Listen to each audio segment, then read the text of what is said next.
नमस्कार। दिन भर की बड़ी खबरों में आपका स्वागत है। मैं हूं शिवानी। आज की खबरों में बात होगी, दिल्ली में उतरे लाखों कॉकरोच, इस्तीफे का अल्टीमेटम देकर लौटे, मोदी ने बुलाई हाई लेवल मीटिंग की। वहीं कोर्ट में सरेंडर करने पहुंचे खान सर, आखिरी टाइम में कर दिया खेल की और अन्नामलाई की बीजेपी को करारी चोट। 10 घंटे में खींच लिए 10 लाख समर्थक, उपाध्यक्ष ने भी दिया इस्तीफा की। साथ ही बिहार में फिर बड़ी सियासी उठापटक, अब किस साथी दल को निकली बीजेपी की। वही खबर के अंत में बात होगी, क्या योगी के खिलाफ डिप्टी सीएम ने दिया आदेश, एनकाउंटर की होगी जांच की।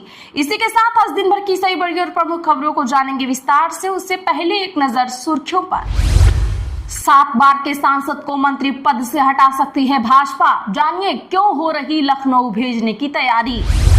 राबड़ी देवी और तेजस्वी ने अपनी सुरक्षा लौटाई, सरकार के सिक्योरिटी घटाने पर नाराजगी, बंगले के बाहर डंडे लेकर खड़े हुए कार्यकर्ता। उत्तर कोरिया अब सिर्फ चीन के भरोसे नहीं, पुतिन किम जोंग की नजदीकी से जिनपिंग की बढ़ी चिंता, 7 साल बाद उत्तर कोरिया जाएंगे। अमरिंदर की कांग्रेस में वापसी पर वडिंग ने तोड़ी चुप्पी, बोले कैप्टन हुड्डा सीएम रहे, दोनों की अच्छी बॉन्डिंग। बिट्टू जाखड़ को भी बीजेपी ने एक्स कर दिया। मुझे नहीं, बंगाल के लोगों को है सुरक्षा की जरूरत, बीजेपी सरकार पर भड़के अभिषेक बनर्जी। झारखंड राज्यसभा चुनाव, झामुमो ने पूर्व मंत्री बैद्यनाथ राम को बनाया अपना प्रत्याशी, 8 जून को करेंगे नामांकन। कॉकरोच जनता पार्टी का जंतर मंतर पर प्रदर्शन, 20 फोटो हो रहे वायरल। कॉकरोच वाला मास्क पहनकर पहुंचे आंदोलनकारी, हाथ में अंबेडकर की तस्वीर, संविधान की पोस्टर। असल दुनिया में रहो, खामनेई से मिलने की इच्छा जता रहे ट्रंप पर ईरानी विदेश मंत्री का तंज। क्या फिर टूटेगी कांग्रेस? राज्यसभा चुनाव में राहुल गांधी की करीबी के नाम पर भड़के नेता, बीजेपी तैयार। डिंपल बोली, हम यादव वंशी, गाय हमारी माता है। सैफई में शंकराचार्य का किया स्वागत, शिवपाल ने कहा लड़ाई में हम आपके साथ। ममता के 16 सांसदों के फोन बंद, 22 एमपी पार्टी तोड़ने को तैयार, शुभेंदु ने दिल्ली में जमाया डेरा। एसआईआर में कटा था नाम, अब 63 लाख लोगों के रद्द होंगे राशन कार्ड, एक्शन में शुभेंदु सरकार। नीट पेपर लीक को लेकर शरद पवार का बड़ा बयान, कहा कृत्रिम बुद्धिमत्ता से रुकती धांधली, तंत्र में बदलाव बेहद जरूरी है। मोदी बोले दूसरों पर निर्भर देश विकसित नहीं होते, निराशावादी लोग आत्मनिर्भर भारत का मजाक उड़ा रहे। पीएम ने गुजरात की फैक्ट्री में टैंक ड्रोन देखे। राजनीति नहीं करते, प्रधानमंत्री मोदी के कर्नाटका सीएम वाले तंज पर बोले डीके शिव कुमार। कर्नाटक पोर्टफोलियो संकट को लेकर सीएम शिव कुमार बोले किसी भी हाल में स्वीकार नहीं करेंगे रामलिंगा रेड्डी का इस्तीफा। महाराष्ट्र में विधान परिषद चुनावों से पहले सुप्रिया सुले का बड़ा बयान, कहा खरीद फरोख्त पर रोक के लिए लाएंगी विधेयक। चलिए जानते हैं बड़ी और प्रमुख खबरों को विस्तार से। उससे पहले वीडियो को लाइक करें, साथ ही आपसे रिक्वेस्ट, खबरों को आखिर तक जरूर देखें। दिल्ली में कॉकरोच जनता पार्टी का 5 घंटे प्रदर्शन, अभिजीत ने शिक्षा मंत्री का मांगा इस्तीफा। जी हां, बता दें कि नीट पेपर लीक मामले में शिक्षा मंत्री धर्मेंद्र प्रधान के इस्तीफे की मांग को लेकर कॉकरोच जनता पार्टी यानी सीजेपी ने आज दिल्ली के जंतर मंतर पर 5 घंटे प्रदर्शन किया। पार्टी के फाउंडर अभिजीत दीपके ने कहा था कि मंत्री आज शाम 5 बजे तक इस्तीफा दे दे, नहीं तो पूरे देश में प्रदर्शन किया जाएगा। दीपके ने कहा कि अगर इस्तीफा नहीं दिया तो अगले शनिवार यानी 13 जून को जंतर मंतर पर फिर प्रदर्शन करेंगे। बता दें कि सीजेपी को जंतर मंतर पर आज शाम 5 बजे तक प्रदर्शन करने की अनुमति मिली थी, लेकिन करीब 3 बजे ही अभिजीत और सोनम वांगचुक धरना स्थल से रवाना हो गए थे। इसके बाद प्रदर्शन खत्म हो गया। आपको बता दें कि अभिजीत सुबह ही अमेरिका से दिल्ली लौटे थे। वे एयरपोर्ट से सीधे जंतर मंतर पहुंचे थे। यहाँ अभिजीत अंबेडकर की फोटो, बायोग्राफी और संविधान की कॉपी लेकर पहुंचे थे। अन्नामलाई के आंदोलन से 10 लाख जुड़े, लॉन्चिंग के 10 घंटे के अंदर कराया रजिस्ट्रेशन।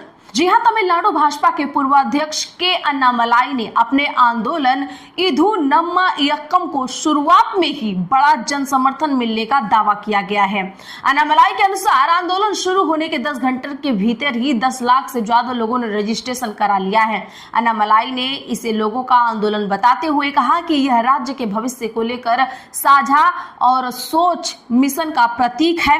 उनका कहना है कि पहले इस आंदोलन को खड़ा किया जाएगा, कार्यकर्ताओं को प्रशिक्षित किया जाएगा और बाद में इसे राजनीतिक पार्टी में बदला जाएगा। मिली जानकारी के मुताबिक अन्नामलाई ने 2 जून को भाजपा की प्राथमिक सदस्यता से इस्तीफा दे दिया था। इसकी चिट्ठी शुक्रवार को सामने आई। अन्नामलाई के समर्थन में भाजपा के प्रदेश उपाध्यक्ष करू नागराजन ने भी पार्टी से इस्तीफा दे दिया है।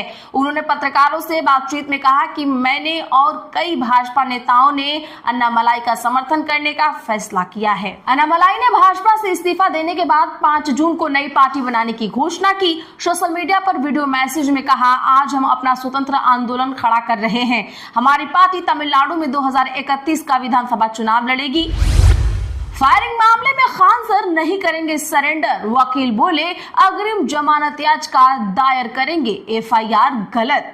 बता दें कि ग्लोबल स्टडीज के संस्थापक खान सर ने पटना सिविल कोर्ट में सरेंडर नहीं करने का ऐलान किया है। उनके वकील अरविंद कुमार महुआर ने बताया कि खान सर के सरेंडर करने का कोई चांस नहीं है, उन्हें बेल लेने की जरूरत पड़ सकती है। मेरे क्लाइंट की वजह से फायरिंग नहीं हुई है, पुलिस ने एफआईआर में कुछ भी लिख रखा है। खान सर ने ऐसा कोई बयान नहीं दिया कि गोली चलाओ मैं देख लूंगा। जमानत याचिका दायर कर रहे हैं। आज कोर्ट में अग्रिम जमानत याचिका दाखिल करने का वक्त खत्म हो गया था। हम लोग सोमवार को इसे दाखिल करेंगे। खान सर के गार्ड्स प्रदीप और तारकेश्वर की जमानत के लिए प्रथम श्रेणी न्यायिक दंडाधिकारी अनुराग वर्मा की अदालत में याचिका दाखिल की गई है। इस पर सोमवार को सुनवाई होगी। खान सर पर बीएनएस 109 के तहत केस दर्ज किया गया है। पटना पुलिस की 5 गाड़ियां रात भर अलग अलग वक्त पर खान सर की कोचिंग में पहुंची, लेकिन 24 घंटे बाद भी गिरफ्तारी उनकी नहीं हो पाई। स्टूडेंट्स भी रात भर कोचिंग के बाहर बैठे रहे। खान सर को जानने वालों का कहना है कि कोचिंग के अंदर ही वो मौजूद है। कुशवाहा के बेटे दीपक का मंत्री पद से हटना तय, चिराग ने 9वीं सीट पर उतारे उम्मीदवार। आरएलएम नेता और उपेंद्र कुशवाहा के बेटे दीपक प्रकाश के मंत्री बने रहने पर खतरा मंडराने लगा है। दरअसल बिहार विधान परिषद की 9 सीटों पर होने वाले एमएलसी चुनाव के लिए एनडीए ने अपने उम्मीदवारों के नामों का ऐलान कर दिया है। जेडीयू और बीजेपी ने बीते दिन 4 उम्मीदवारों की लिस्ट जारी की। एक सीट पर चिराग पासवान की पार्टी ने अशरफ अंसारी को अपना उम्मीदवार बनाया है। हालांकि दीपक प्रकाश का नाम एनडीए की लिस्ट में नहीं है। इस फैसले ने पूर्व विधान पार्षद हुलास पांडे की दावेदारी को बड़ा झटका दे दिया है। एनडीए कैंडिडेट की लिस्ट आने के बाद राज्य की राजनीति में हलचल तेज हो गई है। दीपक प्रकाश का नाम लिस्ट में नहीं होने पर उपेंद्र कुशवाहा ने कहा, ये एक सामान्य प्रक्रिया है, एमएलसी का चुनाव हो रहा है, थोड़ा इंतजार कीजिए। वही बता दें कि दीपक बिहार सरकार में पंचायती राज मंत्री हैं, लेकिन वे किसी भी सदन के सदस्य नहीं हैं। संविधान के अनुसार किसी भी व्यक्ति को मंत्री बनने के 6 महीने के अंदर विधानसभा या विधान परिषद का सदस्य बनना अनिवार्य होता है। ऐसा नहीं होने पर उन्हें मंत्री पद छोड़ना पड़ता है। केशव मौर्य बोले गाजीपुर एनकाउंटर की होगी जांच, क्या सीएम योगी को लगेगा बड़ा झटका। दरअसल प्रयागराज में डिप्टी सीएम केशव प्रसाद मौर्य ने गाजीपुर एनकाउंटर मामले में विपक्ष के आरोपों, केंद्र सरकार के 12 साल के कार्यकाल और आगामी चुनावों को लेकर समाजवादी पार्टी पर निशाना साधा। उन्होंने कहा कि गाजीपुर एनकाउंटर से जुड़े सवालों पर सरकार गंभीर है। यदि किसी भी प्रकार की लापरवाही सामने आती है तो जांच के बाद दोषियों पर कार्रवाई की जाएगी। डिप्टी सीएम केपी मौर्य ने स्पष्ट किया कि अपराध नियंत्रण के लिए पुलिस को कई बार कठोर कदम उठाने पड़ते हैं। उन्होंने यह भी बताया कि यदि किसी मामले में परिवार या अन्य पक्ष शिकायत करता है तो उसकी जांच भी कराई जाती है। उन्होंने दोहराया कि गाजीपुर एनकाउंटर मामले की भी जांच होगी और दोषी पाए जाने पर सख्त कार्रवाई की जाएगी। उन्होंने ये भी कहा कि सपा को कानून व्यवस्था पर सवाल उठाने का नैतिक अधिकार नहीं है। मुझे नहीं, बंगाल के लोगों को है सुरक्षा की जरूरत, बीजेपी सरकार पर भड़के अभिषेक बनर्जी। बंगाल में टीएमसी की करारी हार के बाद टीएमसी में विद्रोह के बीच ममता बनर्जी ने पार्टी में बड़े फेरबदल किए हैं। उन्होंने भतीजे अभिषेक बनर्जी को भी राष्ट्रीय महासचिव के पद पर बरकरार रखा है। इसके अलावा राज्यसभा सांसद डेरेक ओब्रायन और डोला सेन को संयुक्त राष्ट्रीय सचिव बनाया है। वहीं अभिषेक बनर्जी ने सोशल मीडिया पर मैसेज शेयर करते हुए कहा है कि उन्होंने केंद्र से किसी भी तरह की सुरक्षा की मांग नहीं की है। अभिषेक बनर्जी ने कहा कि मीडिया का एक धड़ा ये खबर फैला रहा है कि मैंने केंद्र सरकार से सुरक्षा की मांग की है, जबकि यह दावा पूरी तरीके से गलत है। अभिषेक बनर्जी पर 30 मई को सोनारपुर में जानलेवा वार हुआ था। पत्थरबाजी में वह घायल हो गए थे। अभिषेक बनर्जी ने कहा कि जो कुछ भी हुआ था केंद्र और राज्य सरकार की जानकारी में हुआ। सरकार को मेरे साथ हुई इस घटना से जुड़े सभी गंभीर सवालों का जवाब देना चाहिए। बनर्जी ने कहा, चिंता की बात मेरे सुरक्षा की नहीं बल्कि ये है कि पश्चिम बंगाल में पिछले 1 महीने में कई भयानक अपराध हुए हैं। इनका असर आम नागरिकों पर पड़ रहा है, लेकिन सरकार का ध्यान इस ओर बिल्कुल नहीं जा रहा है। राहुल की चेतावनी से मोदी गंभीर। पश्चिम एशिया संकट के बीच पीएम मोदी ने आर्थिक सलाहकार समिति के साथ की बैठक। पश्चिम एशिया में बढ़ते संघर्ष ने पूरे विश्व को ऊर्जा संकट में धकेल दिया है। ऊर्जा के इसी क्षेत्र पर निर्भर रहने वाला हमारा देश भी इस आर्थिक संकट से अछूता नहीं है। ऐसे में इस संकट से निपटने के उपायों पर चर्चा करने के लिए प्रधानमंत्री मोदी ने अपनी आर्थिक सलाहकार समिति के सदस्यों के साथ बैठक की।